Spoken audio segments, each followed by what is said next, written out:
Salkilld absolutely destroyed Matej Gamrot last night in UFC Fight Night, whatever, in the Apex. Because of Quillen winning this fight, there are so many fights to make now, and the matchmaking is becoming a lot more clear, and the fights that you can make in the 155-pound division are absolutely great, and I'm going to make the best fights, the best matchmaking possible, in my humble opinion, that you can do for the lightweight division. Now, I know that matchmaking happens on Tuesdays in the UFC, but I don't care. I need to get this video out before Tuesday so that Hunter Campbell doesn't do a Hunter Campbell type job on the fights and make horrible fights that nobody wants to see, because Hunter Campbell has been known to do that a lot. I don't trust that guy, but that's a conversation for another time. So I'm going to get this video out now so Hunter Campbell can watch this and the UFC can watch this and make the best fights possible. So let's get into it.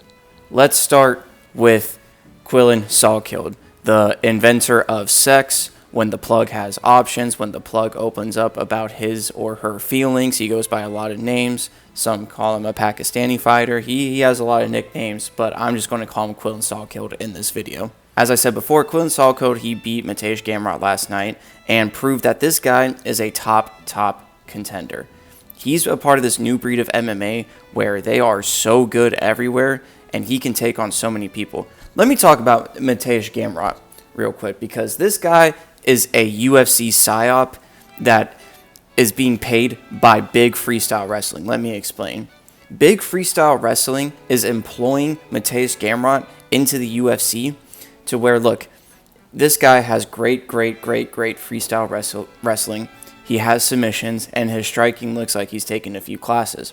Okay, but because of this style, he's able to beat all these guys that don't have really good grappling or really good wrestling. But the moment this guy fights someone that has good wrestling or has submissions, good jiu-jitsu, and has hands, or the whole package, that's where it ends. But Big Freestyle Wrestling is trying to employ Matej Gamrot to show levels that freestyle wrestling is the best form of martial arts. But he ran into Quillen Salkilld, who was great everywhere. So him, took his back, took a minute to get the submission in, but he face cranked him and beat Gamrot in one round. Absolutely amazing. So once the new rankings come out, Salkilld will be top 10, probably number 8, switch spots with Gamrot. And the way that I think Salkilld should handle this, I think he needs to fight Benoit Saint-Denis. Now, I would have said he should fight Renato Moicano. I think Moicano's a lot more crafty and a lot more well-versed, a lot more well-rounded than Benoit Saint-Denis. It would have been another good test before he goes into that top 5 or number 1 contender fight. But BSD will be a good challenge too because of the style, a little bit more of an unpredictability, and also Moicano's fighting Brian Ortega. But I don't think Salkilld needs to be thrown into a number 1 contender spot, definitely not a title shot yet. But I think he should fight Saint-Denis and then a number 1 contender. And this guy has a lot of marketability. He has a lot of he has a big fan base in Australia and around the world. So in my opinion, Quillen Salkilld should fight Benoit Saint-Denis and then probably get a number 1 contender shot. The man, the myth, the legend, Mr. Blessed, Max Holloway. Max Holloway is in a very interesting position, okay? He was probably 1 fight away from a title shot if he was to beat Charles Oliveira. But the problem was, I guess he didn't really do much wrestling. Just kind of worked on defending submissions, and he got beat pretty bad on scorecards, not like actually beaten down or anything.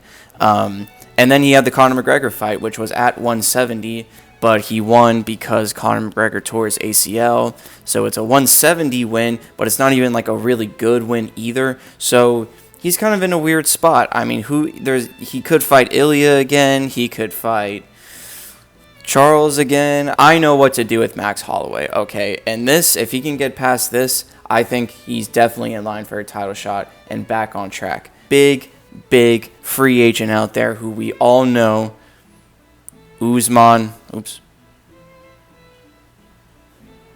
Nurmagomedov, 22-0, and when you watch this guy fight, he is the pinnacle of mixed martial arts. The striking, the grappling, it's all there. He just won his last fight with a question mark kick and ground and pound, I think.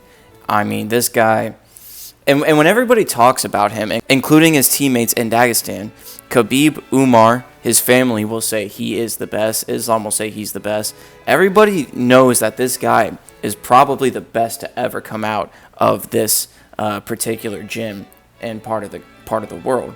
Now, the reason why I think it needs to be Max Holloway versus Usman is because, like I said, Max is just in a very weird spot. And I look more at this from a Usman perspective.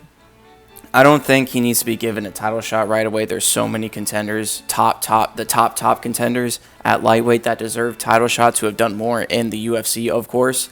And I don't think we need to give Usman, a Fiziev or a Torres or an unranked guy. Like, I would like to see Usman be 2 fights away from a title shot.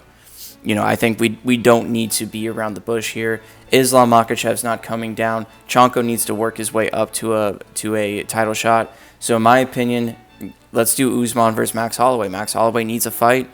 Usman needs a good first debut fight. And I think this is a banger, insane fight. And a real test for both of these guys. Does Max Holloway still have it to deal with a younger guy who all around is amazing at MMA? But Usman Magomedov has never fought anyone in the UFC before. Can he fight one of the best ever and beat him? So I think this is the fight that needs to happen for both these guys. To El Matador, Ilia Topuria. I'm going to be honest. I don't think Ilia deserves a rematch. Spoiler alert, because Justin Gaethje's up here. I don't think Ilia Topuria deserves a rematch. You can't win the belt. I know he's a double champ or a 2-division champ. You can't win the belt, be out for as long as he did, even though it was for a very good reason, and lose the way that you did, getting dominated like that, and get a rematch. Like I said with Max Holloway, and Usman, there's just too many guys at the top who deserve a chance at the belt. Now, I'm not saying Topuria's far at all. I think Ilia only needs one more win, and then that will get him back into the octagon. He has that win, then he can do the title shot. But he was gone for a very long time. Ring rust probably affected him. His mental did not look good in there. It's probably for his own good to get a win. Now, who do I think he should fight? I think this is a fight everybody wants to see at this point, especially after what he did at International Fight Week. It's Paddy Pimblett. Now, these guys have an insane amount of beef. If you actually know the history as to why they have beef, you'll probably be on Ilia Topuria's side. But that's just besides the point. These guys have a lot of history. These guys don't like each other. I think this is a fight that absolutely needs to happen. And it just makes sense now. Ilia coming off that loss. You know why he sells holy shit moments for a living. Those are his words, not mine. Kind of cringe in my opinion. But he'll say that, and then he'll have just the worst card ever. He'll say that, and then you'll just take a look at the UFC 330 main card, and you'll go, I don't believe you. You got lucky with that one Max Holloway knockout. But anyways, Paddy Pimblett produced one of the best moments probably of the year with submitting Benoit Saint-Denis with absolute ease. Granted, it's because Benoit Saint-Denis, tried the worst shot I've ever seen in my life. But that's besides the point. It just shows how good he was, and to do that on that stage for that card, amazing. And so this is the fight we need to make. If Paddy beats Ilia, title shot for sure. If Ilia beats Paddy, I would say title shot. Just kind of depends on what's going on in the division at that point, but it should be probably a title shot. Let's go to the last one I'm talking about here, Justin the Highlight Gaethje. So I think this one's pretty obvious for Justin Gaethje in his next fight, because I don't think he's going to retire. I think Ali Abdelaziz, that rat, kind of confirmed it. But yeah, so basically the next fight for Justin Gaethje, I think this one's pretty obvious as well. It's Dan Hooker. This is a fight that we absolutely missed out on, and I think it was UFC 30. I don't remember what event it was, but this fight was booked and was going to be the co-main of Ankalaev and Pereira 1, but we missed out on it because Dan Hooker unfortunately got injured. But people forget, man, Dan Hooker is an absolute killer. He's a brawler. You want to watch a Dan Hooker fight. Dan Hooker, all right, I'm going to stop bullshitting and get him out of here. I'm just lying. It's pretty simple as well, though, I will say. It's the winner of Arman Tsarukyan versus Maurizio Ruffi. Now, I think this is pretty obvious. Arman's been in line for a title shot forever now. He should have gotten this title shot. He should have fought Islam, but he pulled out. And then, Dana White had that weird eternal anger towards Arman. I had that weird eternal anger for like well over a year, but it basically forced Arman to become a celebrity. So now everybody loves Arman. Everybody wants him to get that title shot to be the champ, like he wants. And I think it just makes sense if he gets a win over Mauricio Rufy at this point. I think there's nobody else in line. I think Arman's going to beat Rufy, but on the other side, if Rufy beats Arman, he should absolutely get the title shot too, I think. I mean, this stylistically is a horrible matchup for him. This guy got taken down, controlled, and submitted by Benoit Saint-Denis. So fighting Arman Tsarukyan, who is a million times better wrestler and submission artist than Benoit Saint-Denis. Actually, I wouldn't say submission artist. BSD has pretty good submissions, has actually like really good submissions, but a way better wrestler and someone that can hold him down and give better ground and pound than BSD. Absolutely, he should fight Gaethje. I mean, there's a reason why Ilya and Patty and all these guys, they don't fight Arman. They'll trash talk him. There's a reason why Max Holloway hasn't called him out. It's a bad stylistic matchup for anyone. And basically at this point, Arman's the number one contender.